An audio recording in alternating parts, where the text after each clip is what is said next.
Hello beer tubers and welcome to another beer review with me, Peter, the master of hops. Today checking out some more American beer that I picked up on Beerdome. They just had a big release of American beer. I got a lot of barrel aged stuff and whatnot, but also some haze, which I rarely pick up these days. Just to try it because they're from a brewery I enjoyed a lot at MBCC last year called CLAG, aka Cocky Little Asian Guy. That's what it's short for. So great brewery. I had a chat with Kevin. We talked about their beers. We had their West Coast IPA. It was great. And we're trying two of their beers for the first time in cans. And we're trying their California Roll and Khazilla. So the reason why they're called Cocky Little Asian Guy, people are like, oh, can you call a brewery that these days and whatnot? Some people were talking about that at MBCC. It's because the owners are of Vietnamese heritage. So, or not heritage, descent. They are from Vietnam. So, you know, if they call their brewery Cocky Little Asian Guy, that's okay. But apparently it's because the owner is, I think, the Cocky Little Asian Guy. That was the story at the festival, at least.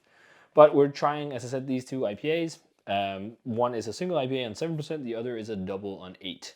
They're both canned on the 18th of October, so they got a little bit of age on them, but that's usually how it is with beers that comes from the States, but they've been cold shipped over, so hopefully they'll be doing quite well. But let's start out with California Roll. So it says here, out on bail, fresh out of jail, California Roll dreamin'.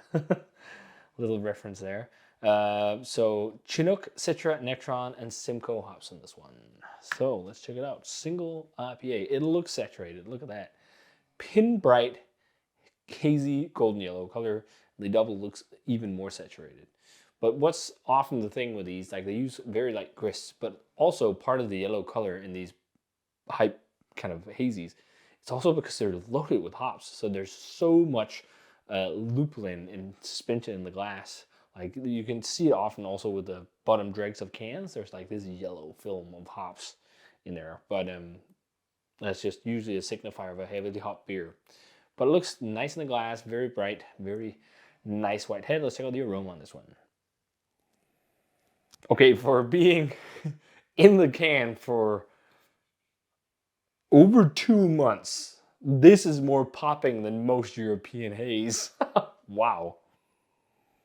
That speaks miles to the amount of hops in this.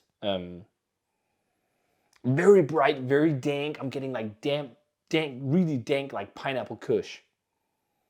And Monstera Deliciosa, this weird pineapple banana, weird looking thing. It's like elongated. It's got like squares on it, and you peel it off, and then you eat it when it's perfectly ripe, and it tastes like a cross between banana and pineapple. Oh yeah, Southern Hemisphere vibe too. Nectron plays in with some bright tropical fruit, but also like diesely dankness. There's like a little bit of a limey thing, some guava. This smells so delicious. Like I might be hazed out and not that into haze, but when it smells this good, I'm all for it. Like this smells dope. I can't imagine how heavily saturated this would have been when it was fresh. There's Chinook plays in with a little bit of like oniony vibes too, just like a little bit of old school oniony kind of vibes, but also I think there's a lot of overripe pineapple. And I think that could come from Chinook, because Chinook sometimes can be quite pineapple-y. But it smells really nice. Let's try it. Cheers, and thanks to Beerdome for the beers.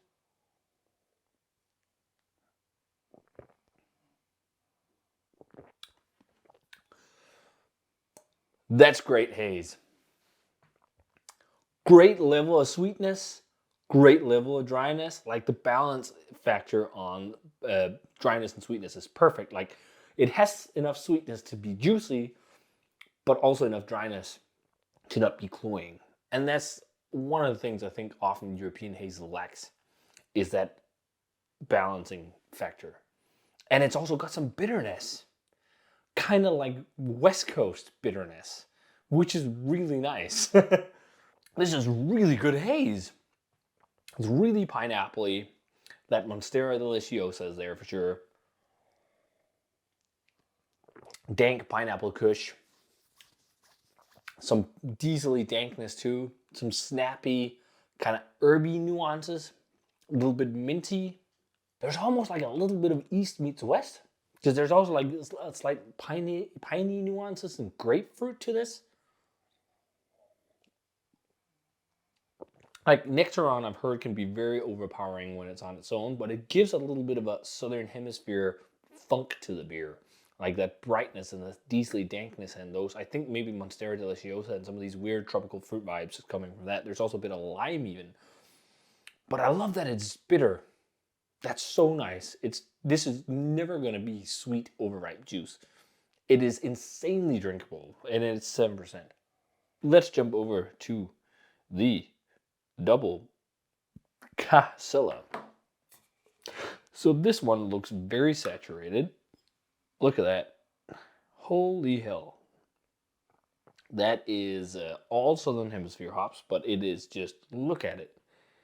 It is so yellow. There is a lot of hops in this bad boy. And you can also just see how dense it looks. So the hops in this is Rakau, Motueka, Rewaka, and Nelson Sauvin Sub-Zero Hop Keef. So all the Southern Hemisphere bangers.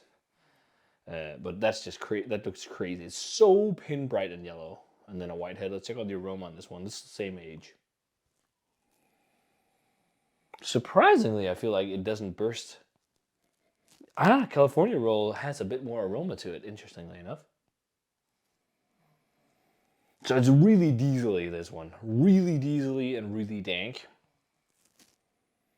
There is like candy, like a bright candy, almost like candied lemon or lime.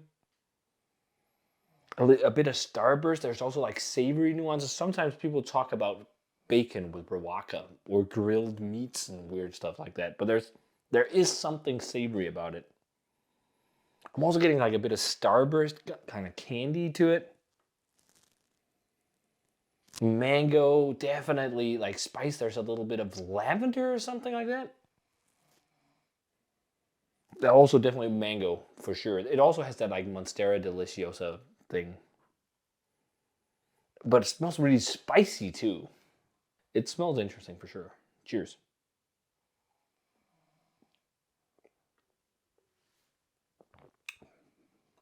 Wow. Really bright. Crazy, crazy bright, cool Southern Hemisphere hop character, but wow, it's intense. This is loaded with hops. Like the first sip, you can feel like the polyphenols going down. Like this is a sharer for sure. Like this must have been like crazy hop burny, really fresh. Because this is really, really intense. Like going down right now, you could feel like a bite of hops. By no means sessionable, but the flavors are so cool. There's so much Southern Hemisphere funk to this.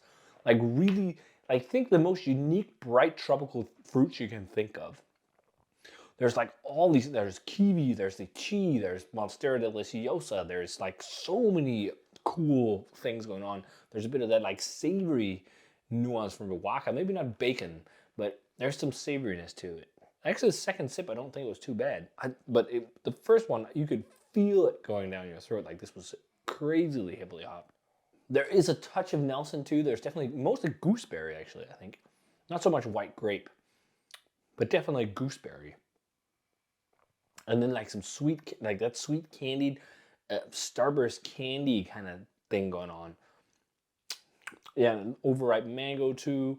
Again, pineapple kush on this one a lot too. It's really dank. It's not. This felt bitter. It had some bitterness, whereas this feels more just like a bite of saturation than bitterness. This is so heavily hopped that I think it would be hard to session. Like you would be hard pressed to finish a can probably on your own because like I'm taking baby sips because there's just so much saturation of hop flavor. And this is maybe begging the question that I've like placed a few times with beers, mainly big stouts. Is craft beer getting a bit out of hand? Like, what's next from this? Like, I can drink this, but what's next from this in terms of hop additions? I think the California Roll is best. It's my favorite of the two, just because it's a tad more sessionable. But I like the flavor profile of this one more. It's really freaking cool. It's so crazy southern. Oh man, it smells even better from the can. I just think it bites a bit too much for its own good. But really nice beers. I think the California Roll is like 93, 94. That's dope hazy, really nice. And I'm gonna score this just maybe 92, 93. Shares for sure. This one I drink on my own, but this one a bit more of a share because it's so saturated. But if you guys had a chance to try California Roll or Khazilla from CLAG, let me know. I thought them really crazy over the top beers, but really good beers. Nonetheless. So if you guys had these, let me know what you thought of them. Thanks a ton to Beerdome for the beer. And as always, subscribe to the Facebook fan page and Twitter and Instagram. Give the video a thumbs up if you enjoyed it, and ring the bell for future notifications about beer reviews. And almost on beer videos even. I'm going to say cheers to my favorite California roll. And see you guys in another beer review.